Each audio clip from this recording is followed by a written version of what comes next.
afternoon, everyone. A very warm welcome to our event, Banarsi. Today, we have gathered to celebrate the National Handloom Day. The handloom industry in India has been playing an imperative role in preserving India's history. National Handloom Day, observed on August 7, honors the handloom weavers of the country. It is a day that also recognizes the Swadeshi movement, which was launched on the same date in 1905.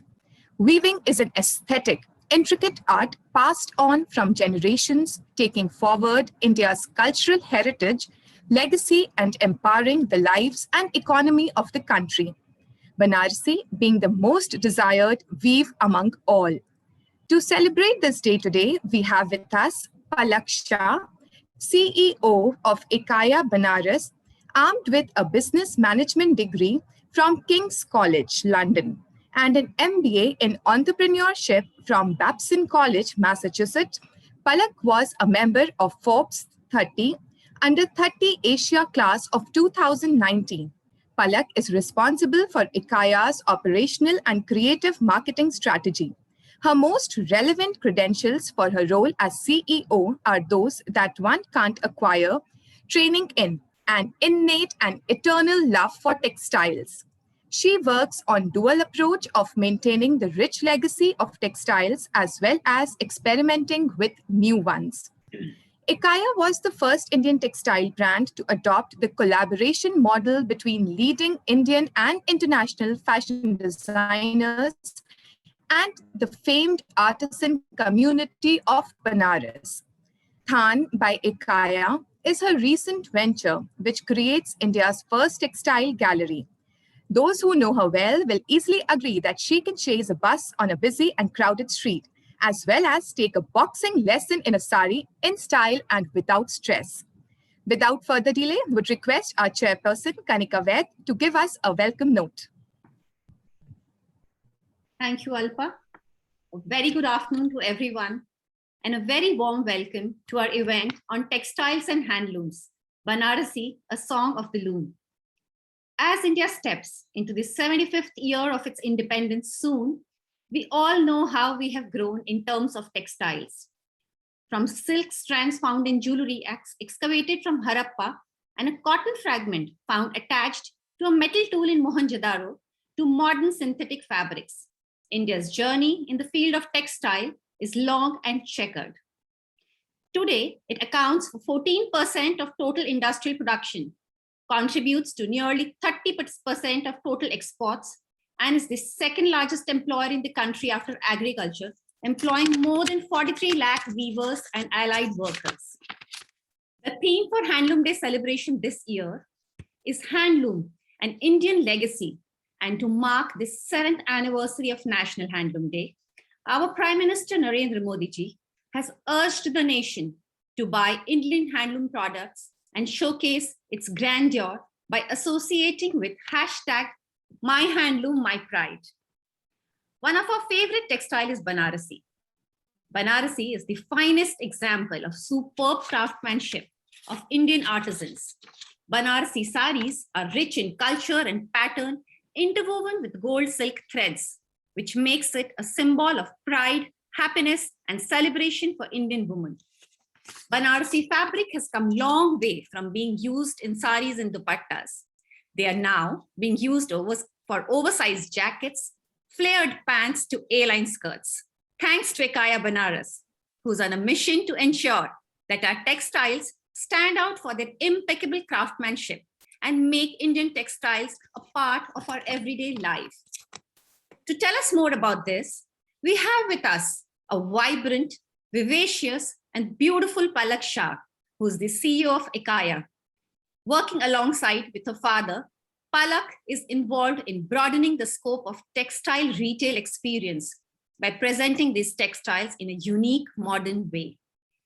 Before I can call upon Palak, I wanted to make a small announcement here. Would request all my members to dress up in their favorite textile weave and send us a picture saying why you love this particular piece of art. Upload your pictures on social media, tagging Flo Kanpur with hashtag #MyHandloom_MyPride. And now I would like to call upon Palak Shah to join us. Welcome, Palak. Hi, Kanika. Hi, Palak. Hello. Hi, how are you guys? All good, all good. So, Palak, your story is very interesting. Your journey as a business management graduate to joining your family's textile manufacturing business to launching your luxury handloom brand Ikaya, it has been a remarkable one. Looking back, how does this journey feel? I think it's been a very exciting journey, and I don't think I could have done this without my family ever. But again, a very rocky one, and again, one that required a lot of risk, not in terms of maybe financial, but in terms of changing how the whole industry worked. But I think I am nothing but proud of the outcome. In fact, today at work, we guys were cutting a cake. As like at work, we love having celebrations, and we're remembering how how we're all sort of like joined when you're in our 20s, and now we're all entering our 30s, and how so much has changed, and how just how beautifully the brand has grown along with us. So, trying to revamp one's booming business so that it would appeal to a new generation without losing the existing clientele is no easy task. Most would shy away. How did you manage to accomplish this? I think perseverance, and I think also sort of like not losing the basic sense of what the craft was. I didn't try to present the craft in a new way. I didn't try to present the craft in a way that would like harm the craft or change a sense of it. I just adapted itself to newer times, almost like how we adapt ourselves, right? As in the people that we were 10 years ago, we're not the people that we are now. The kind of clothes that we wear, the kind of food that we eat. And similarly, I think it was time for the craft also to evolve itself with time and take the shape of someone of today. I think that's what I did. And I feel that's what sort of makes it relevant. That's true. That's true. Because it's like the work which is showing. It's not even the work which you're doing, it's the way you also present it, right? Like, let's say, for examples, our mothers don't dress up the way we do. But if they don't evolve with us and if they don't keep up with our times, they will become redundant. Yeah. So like someone who's holding on to its roots very, very tightly has no place in today's day and age. Our parents, like if you actually see the way we would dress up when we were in our teens and the way my sister dresses up and when she's in her teens, it's vastly different. And I feel it's time for everyone to adapt and evolve with time. And so it's, I think, important for even the way a craft is presented and what it creates. Yeah. Anything that is dated back, when you hold on to anything for a very, very tightly and for a very long time, that becomes obsolete and redundant. Yeah. Change is inevitable. You need to. And you have to adapt to it for everything that you do. So being a woman, what has it taken for you to be in the commanding position in the patriarchal world of karigars? As a woman entrepreneur? It's actually really funny because, this whole textile industry is actually dominated by men. The weavers are men. Just one second. Sorry, I'm really sorry. The weavers are men. The people selling the textiles are men, and that there is no space for women out here. But I think it's actually worked in my favor because I think I've got this space to do what I want to. I've got this space to really understand the nerve of a woman because I'm a woman. So to really cater to what they want and in the way that they want. Yeah. All along, I think because men are doing it and men don't sort of understand most of the time what women want. I feel being a woman, I think I feel I did. I try to even like keep up with it and I try to sort of like give it to them in the way that they want it. And I think they also must have relating to the things that how like in relating. And I feel like just beyond even selling saris, I think I sold them a dream as well. I sold them the dream that they can do it themselves, and as in that if I can do it, they can do it too. To a lot of young kids who want to do something independently, kids who want to sort of belong to different backgrounds and want to change their streams, kids who have their dreams and they want to aspire to become better. I think I sold them that encouragement and motivation as well. Yeah, true. The pen. But at the same time, sorry, Yeah. what are you saying? No, Palak. No, but I think it also again comes with the cost. Yeah. It comes the cost of sort of, I think, giving up your life. It comes the cost of sort of having to deal with backlash and all these other things. But I think if you have like perseverance and you have grit and you have resistance, I mean, like you can sort of like Yeah. bounce back. You enjoy the after effect actually. And I mean, you have to enjoy the journey. yeah, true. The pandemic has been Like you really have to harsh. really. The pandemic has been really harsh to the creators of these magic weaves. So, but as design house, Palak, what has Ikaya done to overcome these trying times?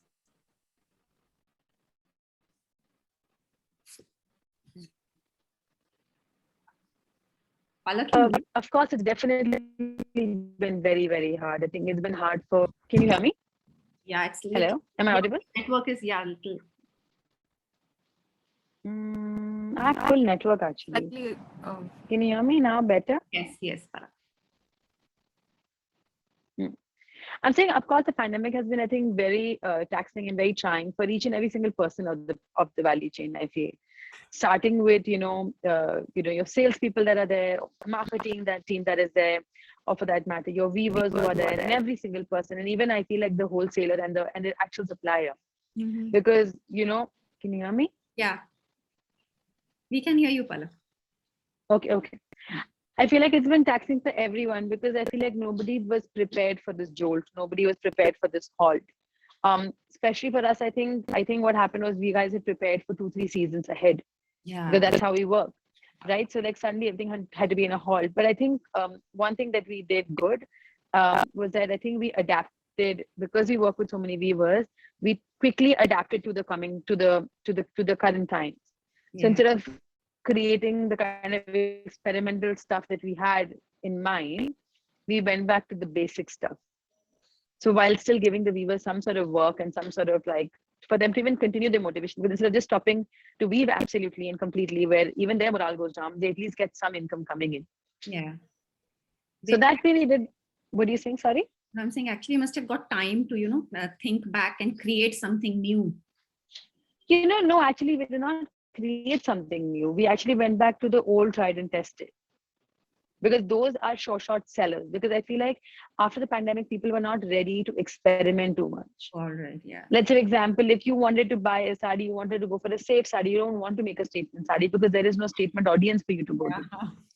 Actually. And at the end of the day, we wanted sales. Everyone wants sales because if we get sales, the weavers get paid also very quickly, right? And regardless of whether we get sales or not, the weavers get paid any which ways. But like for us to even buy things off the weaver and to commission them to work, we wanted things that were fast moving because we need to create momentum. Gone are the days to create, I think, statementy products. Yeah. True. The time for that will come. The time for that will come most definitely. That as in the time to get excited will come. But for now, it's to keep the cycle going. It's to keep the supply chain going. Yeah. Weaving and selling these traditional handicrafts is the biggest source of income in the rural areas. Yes. We need to ensure that these skills sustain and thrive in the future too, because each one of us would like to own a beautiful Banarasi. We would all like to, have something which is so beautiful and crafted so beautifully. So as an organizer, but even Kanika, you want to definitely own a Banarsi. Yes. But for people of today, let's say, for example, you're a very well-traveled, fashionable person. You may not relate to the old Banarsis, and for that, I think it's very important for us to adapt. And for us to create something that meets the taste of everyone, because at the end of the day, we're selling the craftsmanship. Yeah, true. We're not selling the product. Your goal is to pick up something woven by the craftsman of the country. What it is, how it's woven, I think is secondary. Yeah, it's a material for us. We go look at the piece. Okay, it's beautiful. I want to buy a textile piece. I'll buy it.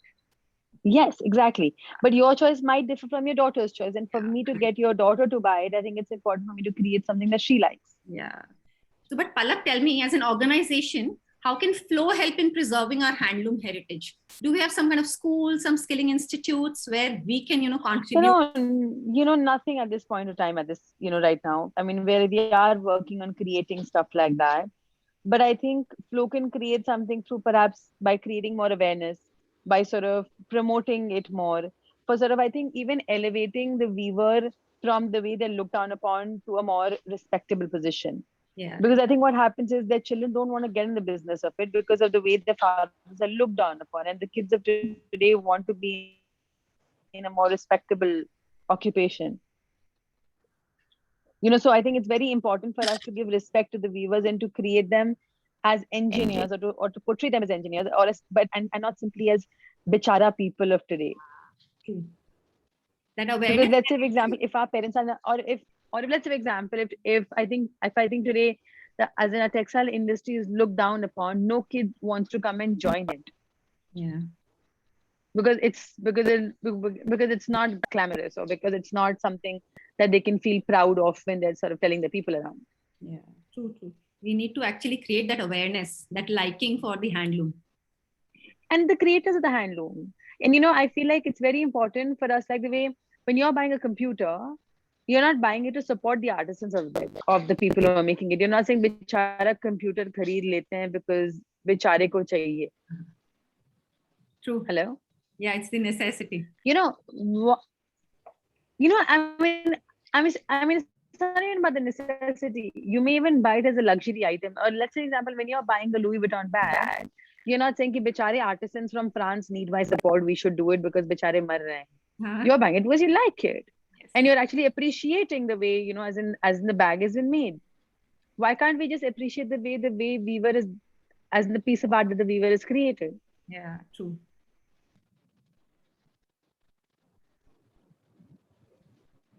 So, Palak, like a lot of my friends want to pick up weaves or handloom pieces these days. Their preference is that elegant, that classy look that stylish hand-woven sari offers, as opposed to that stone work or what used to be earlier, like the embroidery ones. So, do you also notice this change, in the the coming generation, the younger people? Have you also seen this change in them? I think minimalism has come in. Minimalism has come in. I think there is a systemic change that's coming in, and people appreciating less is more. They also sort of are. They also, I think, have become more aware of the fact that trends are transient, and that that is like the more simpler you are, the more classical you are. And I think also more than anything, it's become more conscious wearing. People want to invest in more conscious wearing. So most definitely, and I think it's a good sort of a movement, because Right. the It's a good idea is thing. for your Yes. personality to really to really sort of stand out. For that matter, even outfit repeating is a positive trend now. Even a lot of celebrities are promoting it. Yes, And as we all know, sari is an heirloom piece. Yeah. It's like an heirloom piece. You don't pass it down like you don't pass your kurta or some other thing, but you actually treasure your saris. So very rarely, like we absolutely. never generally discard our saris. Yeah. So can you share your favorite piece of sari and the story behind it? The kind of sari you like to wear, or the art in the sari that I you mean, really like. I love sarees in general. You'll see me wearing sarees a lot. I prefer it over wearing suits, etc. I think the sarees that I think resonate me are the ones I think which are very true to Banaras. So I don't like sarees with treatment done on it. I don't prefer Georgette actually. I actually prefer silk, to the contrary.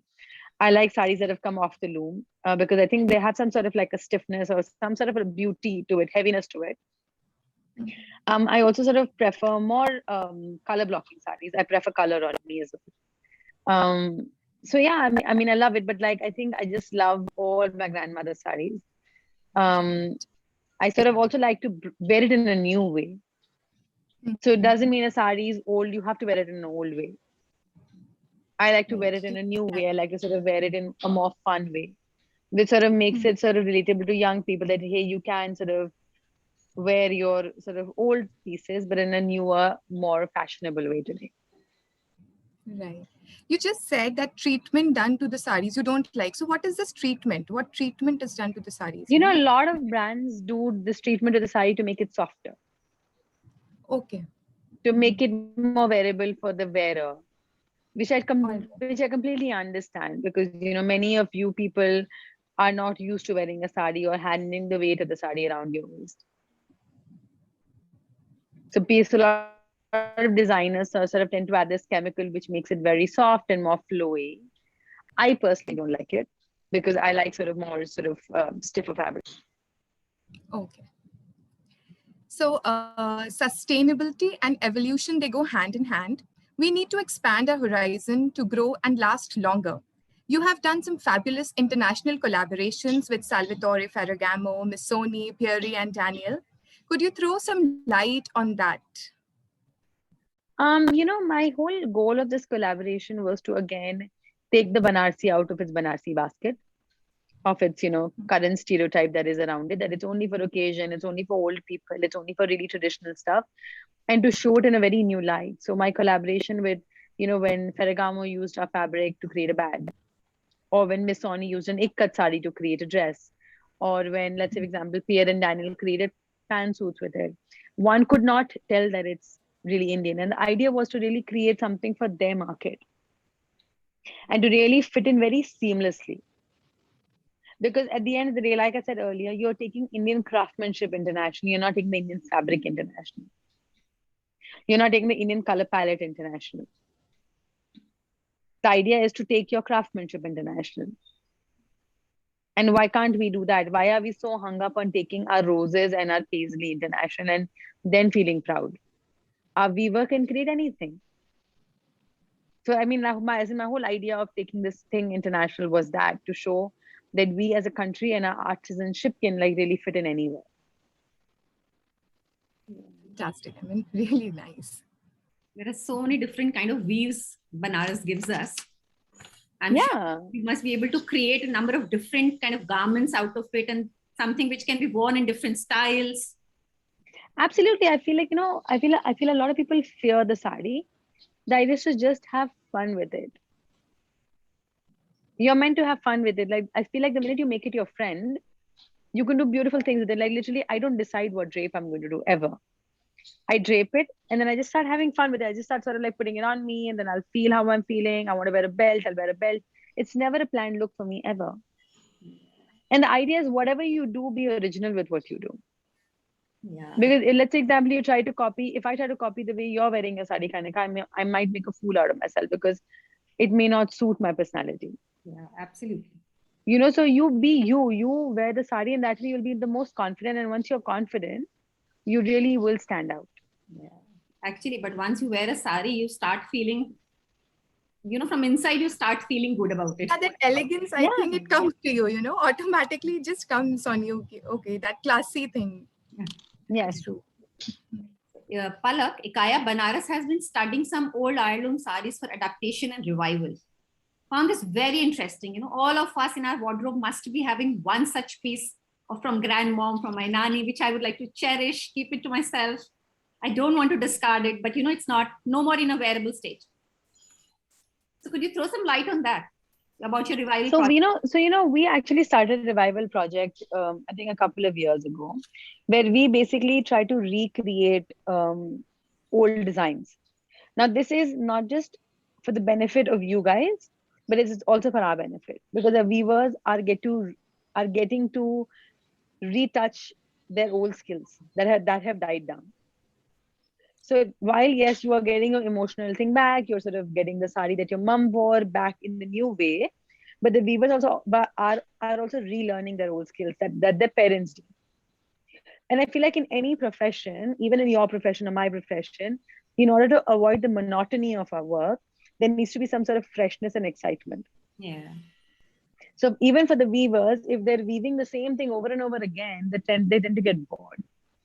So for them to excite their sort of mind and for them to really create something new, we have to excite them as well.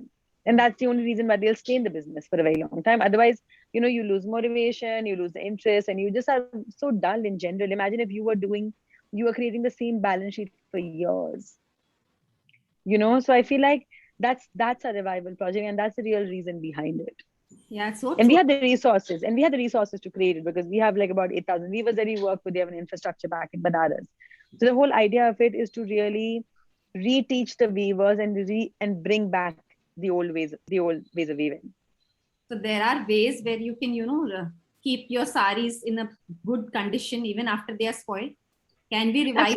Absolutely. Of course, if it's really torn, you can bring it back to us, and we can sort of like refill the threads, or we can recreate the sari all over again. But if in case your sari is not in tatters and you feel like it's getting in tatters, you can sort of put it on a roll, you can put it in a malmal, and even your existing saris, you can save them from getting spoiled. I'm sure each one must be thinking about one sari in their cupboard. How to reuse it. Everyone has it. Everybody has it. So Palak, what's your next in your dream? You have opened a lot of stores in India. I've opened a lot of stores. Now I need to take my, e-commerce on a much higher level so that I can cater to everyone in the world. But I would love to sort of put Ikaya on the global map. Put not Ikaya on the global map. Let me correct myself. Indian textiles on the global map.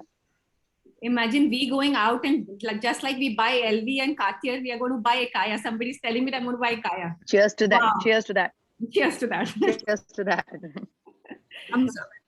How do you handle such kind of a success at such a early age? I don't know whether I'm successful or not. I mean, God has been very kind, and I feel like one thing that I learned from my father is that for people I may be very high up, but I think my vision, I'm still very behind from my main goal. And I'm a very bad person, because the minute I achieve my goal, the very next second, I don't even sort of like gloat on my glory for a very long time. I'm moving on to what's next at all point of time, which is really sad, because I don't really get to savor and enjoy and be very happy. And then my team just laughs. They're like, oh my God, she's already gone on to her next idea. And also I feel like, to be very honest, to be more successful, you cannot let the success get to your head. Because the minute you get very arrogant, and the minute you feel you've achieved it all, your success slows down. Yeah. And there is nothing more beautiful than humility. There's nothing more beautiful than hard work. And I think the greatest of people are the most humblest of people. That's so good. Yes. Talking to you, Palak, we can actually make it out. Yes. Thank you. Thank you. Can you walk us through the life cycle of a Banarasi sari from its origin to where it reaches your store? Okay. So of course, first is when you sort of like think of the design. Yeah. When you sort of come up with a concept, and you're like, oh my God, I want my sari to look like XYZ. Then you sketch it on a paper. Then you give it to the weaver. You explain it to him. He creates a graph of it. Okay. The real size graph of it. So like real size, how big will the motif be? Like first you create a render of it to see कि मुझे ये साड़ी में ऐसे view booty चाहिए, whatever. Then the weaver creates a life size graph of it. You have your graph papers like that. Once you approve it, the color combination, etc., he creates the punching cards. Okay. Now the punching cards are attached above the loom, and they basically pass the signal to the loom, and that's how the threads stand up, and then you are able to sort of put the shuffle. You create the punching cards, you sort of put in the warp and the weft on it. Then the weaver weaves it for like 10 days, 15 days, 20 days. Then it comes to us in Banaras, in my showroom in Banaras, in my office in Banaras. Quality check happens. We check if it's the way we sort of wanted it, if there's any sort of problem. We see if the colors the right way or not.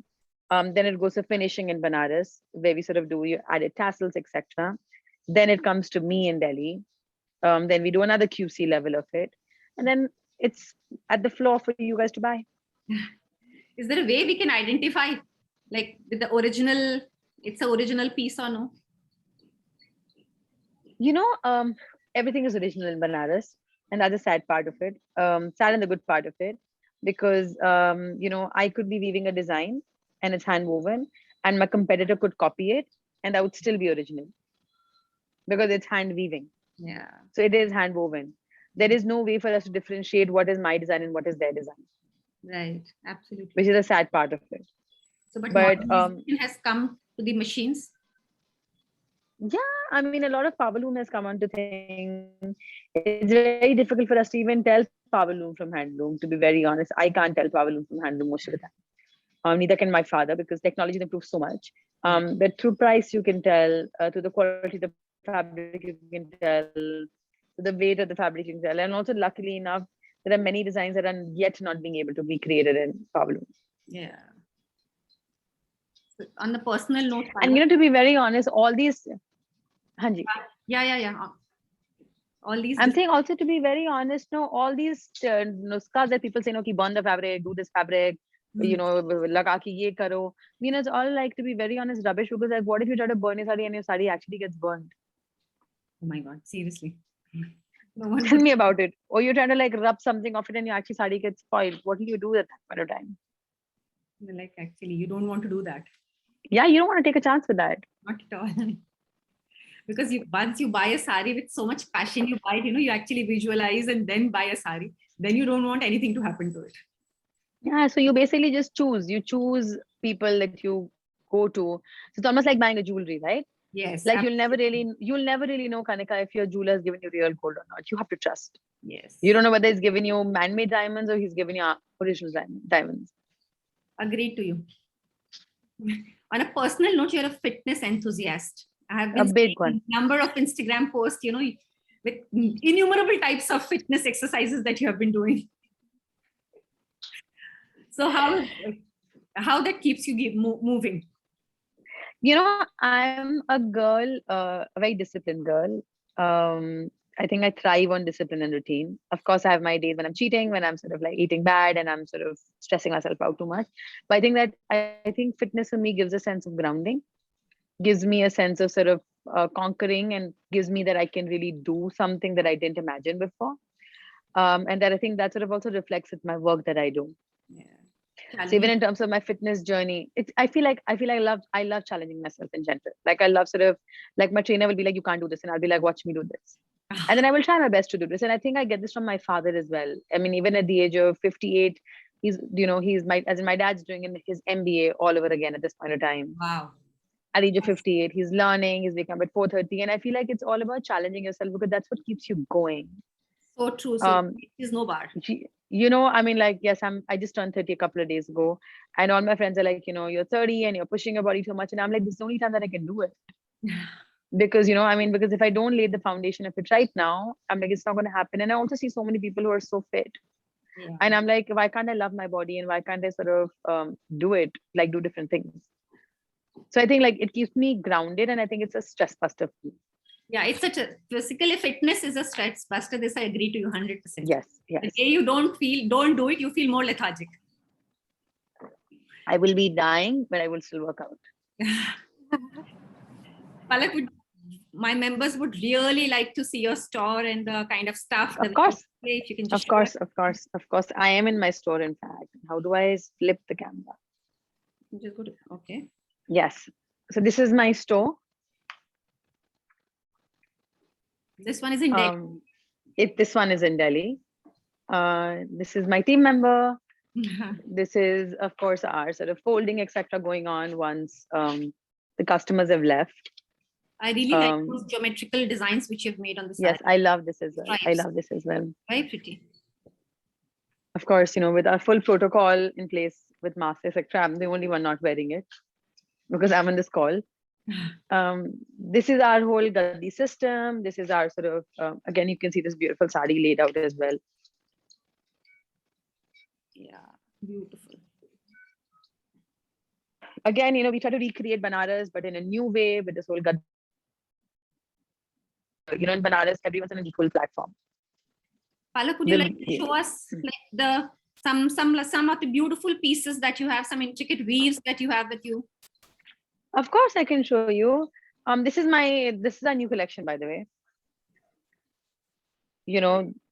Our new age type of lehengas. We're sort of like really have gotten on to creating organza shirts. Color is put there on the lehenga. I love colors. There's what do I show you? This is actually one of our most pretty saris. It's a real zari. Wow. And as you can see how intricate things are. Very beautiful. So they are real gold and silver woven into. Real gold and silver. And this is, I think, taken about 6 months or 7 months to weave. So this is a store. This is, I would have taken you upstairs, but I will lose connect. Yeah. But this is our beautiful store. I think you don't have dresses. You have some dresses, coats. I do. It's all downstairs, in fact, in the basement. I will lose network. But as you can see, I'll give you a glimpse that we do a lot of these quad sets. We're trying to do this new sort of kurta with like this tie-like dupatta, which I think is super cool. These jackets. So a lot of like interesting stuff. So Palak, these are all hand woven fabrics from Banaras, which have been styled in a different way. Yes, yes. That's very interesting to use Banarsi fabrics in such a different way. That's the whole idea, right? Yeah. The whole idea is to really break free from the way the existing Banarsi fabrics are looked upon. What would you like to send out a message to the young entrepreneurs? Young entrepreneurs, I'd be like, give your dream a shot, most definitely. Take the risk and don't procrastinate, because these young generation loves to procrastinate. So, you know, and I feel like even those who don't, I feel like they should most definitely give their dream a shot, because I feel like when you overanalyze something, the ideas tend to sort of pause. And the saris that you make can be draped in so many different styles. So many different styles. I mean, like, you just have fun with the sari. That's the whole idea. The Think of it like wearing a skirt. Think of it like wearing a skirt, right? When you're wearing a skirt, you can do anything that you want to. Yeah. The other day I saw you draping on your neck and just putting a belt across, and it was looking so beautiful. Like I love wearing Possible saris. for you to show us something like that, Palak? Will it be Right possible? now? Yeah. Is it possible? I can show you. I can try. 1 second. Yeah, we would have time. I mean, okay. Let me try and show you. Munmun ko bulayenge upar ek baar. I'm going to have to call someone so who can take the video for me. So I can just put it on me and I can show it to you guys. So there's But yeah, I mean, like, it's Palak, on the chat box, I just saw there's a question. Why is this silk not as soft as the saris, which are approx 100 years old? because, you know, quality has changed. And again, like I say, adaptability. You know, you will not wear a 100-year-old heavy silk sari. Our lifestyles don't support it anymore. And also, if you're trying to make it a part of our everyday life, you cannot be donning a heavy sari. It doesn't work that way. So again, you have to adapt, like the way, even the side that you're wearing today, Kanika, it's soft. It's making you feel comfortable. Imagine if you're wearing a really heavy sari, you'd be so uncomfortable in it the whole time. Yeah, true. You can't carry that. You definitely cannot carry that. Ari, you definitely cannot carry it. So these days, I'm seeing even brides want to wear Banarasi apart. You know, they are choosing Banarasi. Everyone's really choosing Banarasi lehengas as well. I think also to sort of see the wearability of it, and you know how many times you can wear it, which is a good part, because I mean, like, you can really dress it up, dress it down, wear it multiple times. Yeah. So I think that's the beauty. Nikli niche se. Let me till then go and select the sari that I would like to drape.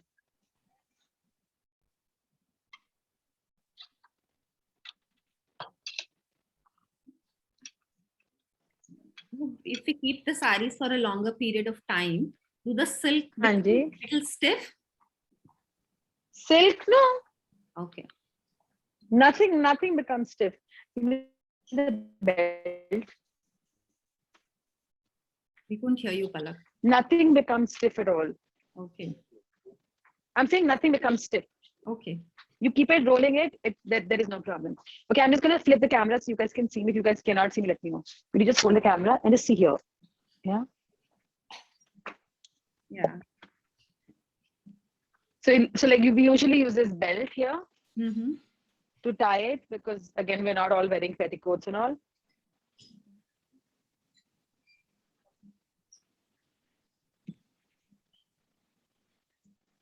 You guys have really made me tie a sari today. I have never done it.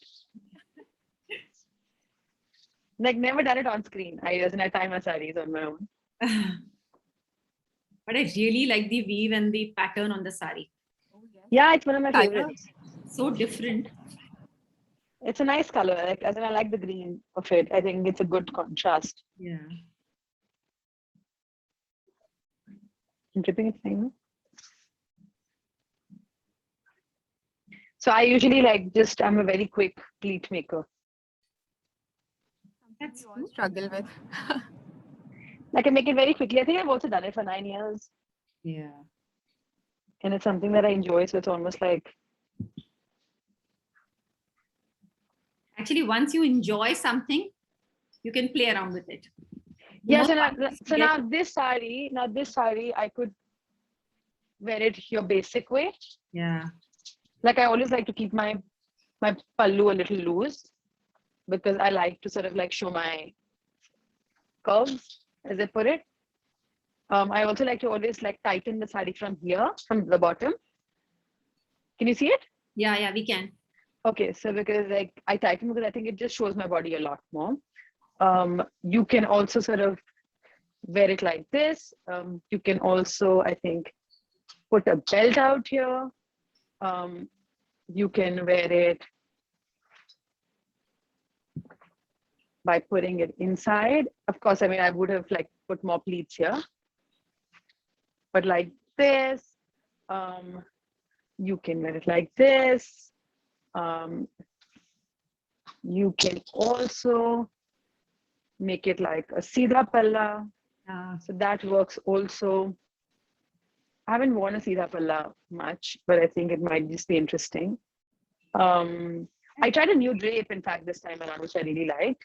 Was that by taking this edge of the sari, this one, Yeah. you just spin it like this.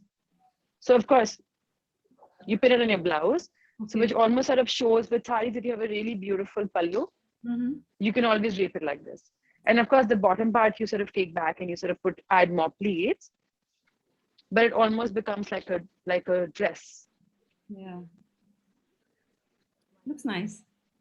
Yeah, I mean, like it's a little shabby right now because I mean I'm not prepared to drape. No, but this is how I think I have fun with my sari. so many different ways which you can use actually the 6 yards. Yeah, I mean, like you can have fun. Yeah. There is no restriction to this. Thank you, Manman. There is no restriction to this at all.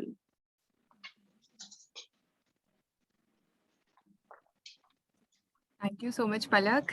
It was a Most beautiful welcome. experience. Most welcome. But it's absolute delight, even to watch you wearing it in so many styles. Thank you. you so Thank you. much. Thank you very much. Now I would like to ask Kanika to honor our guest. Thank you, Palak. We at Flow Thank you believe very in much. planting trees in your name in the trees of Sundarbans. Thank you very much. And you can track the tree with the certificate number given on that and fondly Thank you remember very much. Kanpur. Thank you very much for having me. It has been a pleasure. So this is your certificate, Palak. Thank you. But before we leave, I would like to call upon my senior vice chair, Pooja Gupta, to give a word of thanks. Thank you. Good evening, everyone. It was a beautiful session today. And Palak, it's an honor to have you. Thank you.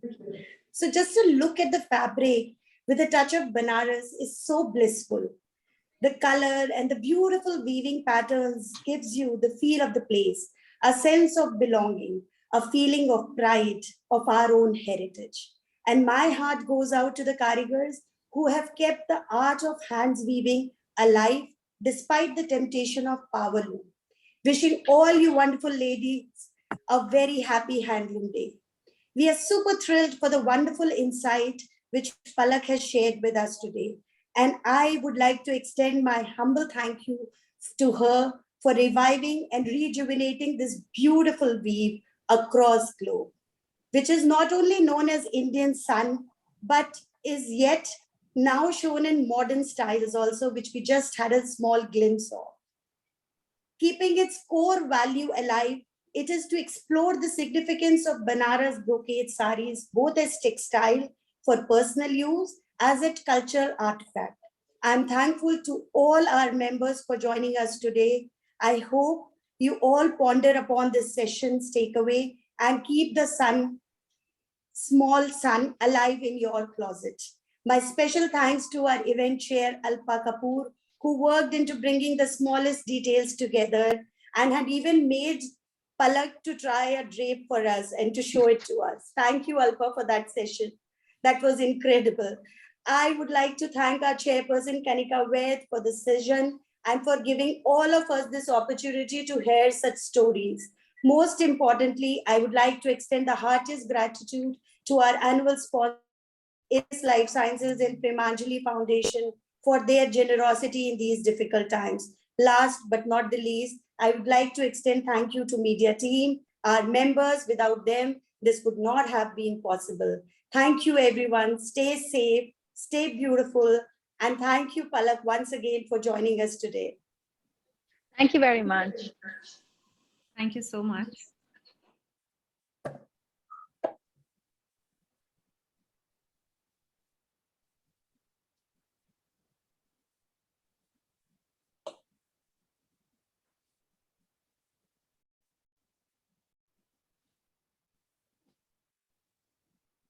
Now I'm waiting for all these beautiful pictures from Which everyone are coming your way? with all the lovely taglines why they love their own handlooms.